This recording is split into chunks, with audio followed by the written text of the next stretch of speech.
జనవరి 19వ తేదీ శుక్రవారం మధ్యాహ్నం 2:30 గంటలకు ఆ తెలుగు విరాట్ అంతిమ యాత్ర ప్రారంభమైంది.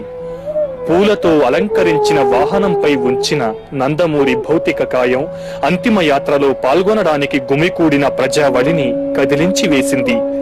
ఏ వ్యక్తి దర్శనంతో సమస్తం చైతన్య పూరితం అవుతుందో, ఏ వ్యక్తి నిదర్శనంగా తరతరాల తెలుగు జాతి స్ఫూర్తిమంతం అవుతుందో ఆ మహాశక్తి నిశ్చేతనంగా నిర్వికారంగా తరలిపోతుంటే ఓ ఆవేదన సముద్రం ఆ తేజో విరాజితునికి అంతిమ వీడ్కోలునివ్వడానికై వెంట కదిలింది. కదిలించి ఒక జాతి పెను నిద్రను వదిలించిన ఎన్టీఆర్ ఇక లేరన్న వాస్తవం ఎవ్వరికీ జీర్ణం కాలేదు. కొంతకాలం వరకు అయ్యే అవకాశం లేదు. మృత్యువు చివరి వేటులోని బాధ తీవ్రతకి ఎదురు పలికే కడపటి ప్రాణ చలనంలా కంపించింది ప్రతి ఒక్కరి పెదవి. భీషణ తేజస్సుతో అన్ని భౌతిక వాసనల్ని మండించి నిర్మలమైన జీవజ్వాలలా ప్రకాశించింది ఆ అవతార పురుషుని పార్థివ శరీరం.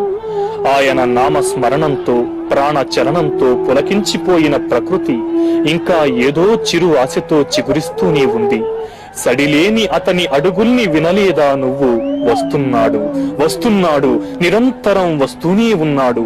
ప్రతి క్షణం, ప్రతి యుగం, ప్రతి పగలు, ప్రతి రాత్రి అతను వస్తున్నాడు, నిరంతరం వస్తూనే ఉన్నాడంటూ ఆ యుగ పురుషుని కోసం పరితపించిపోయింది.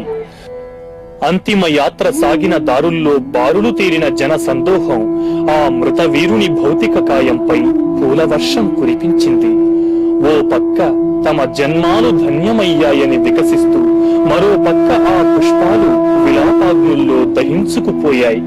ఎవరి గుండెల ఉయ్యాలల్లో ఊగిసలాడిన శిశువులో తారకరాముని అంతిమ యాత్రలో పూలై రాలడానికి గాలిలో తేలియాడుతున్నాయి.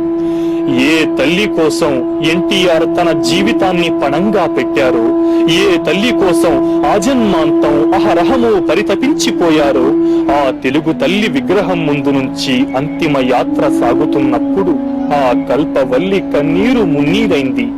ఒక కంట కృష్ణ, రెండో కంట గోదావరులు ప్రవహిస్తోంటే ఆ తల్లిని ఓదార్చేవారు లేరు.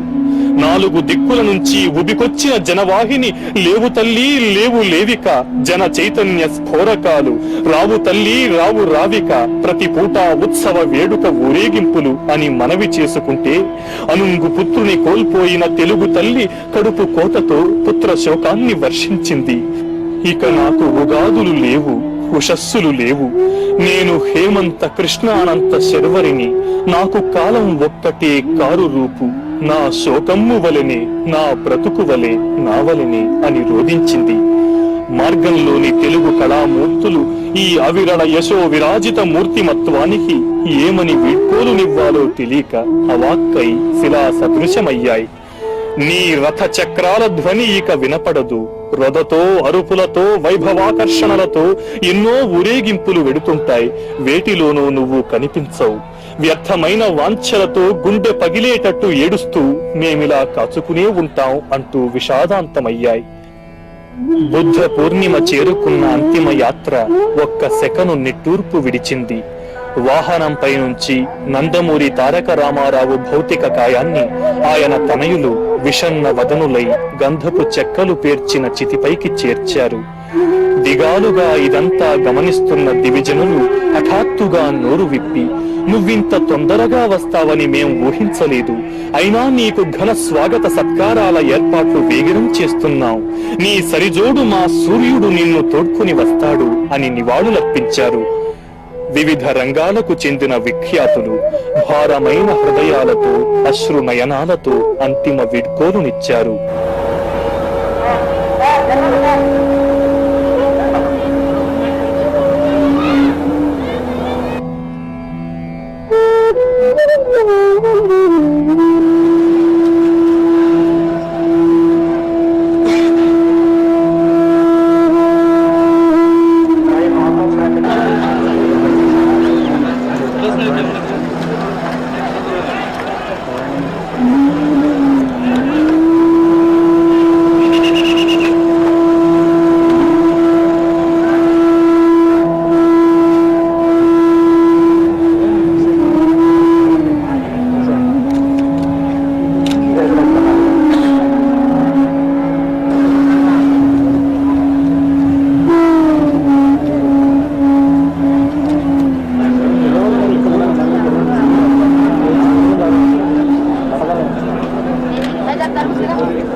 ప్రభుత్వ లాంఛనాలతో వేద ఘోషణ నేపథ్యంలో ఎన్టీఆర్ అంత్యక్రియలు ప్రారంభమయ్యాయి.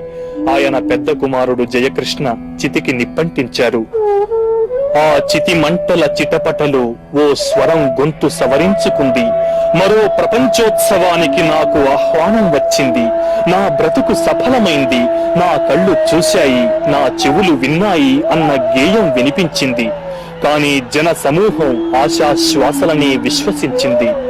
తప్పదు, తెల్లవారుతుంది, స్వర్ణధారలతో ఆకాశాన్ని చీల్చుకుని నీ కంఠం వర్షిస్తుంది అని నినదించింది. భువిపై దేదీప్యమానంగా విరాజిల్లిన ధ్రువ తార నింగి కెగసింది.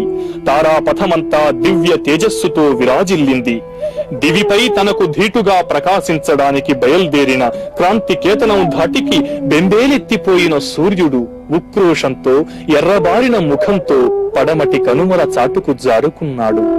ఒక జాతి జీవన గమనాన్ని సూచించి శాసించి ఊగించిన తెలుగు రేడు, తెలుగు వాడి జీవనాడిని నరం నరం ప్రజ్వలింపచేసిన నందమూరి తారక రామారావు ఘన కీర్తి అజరామరం.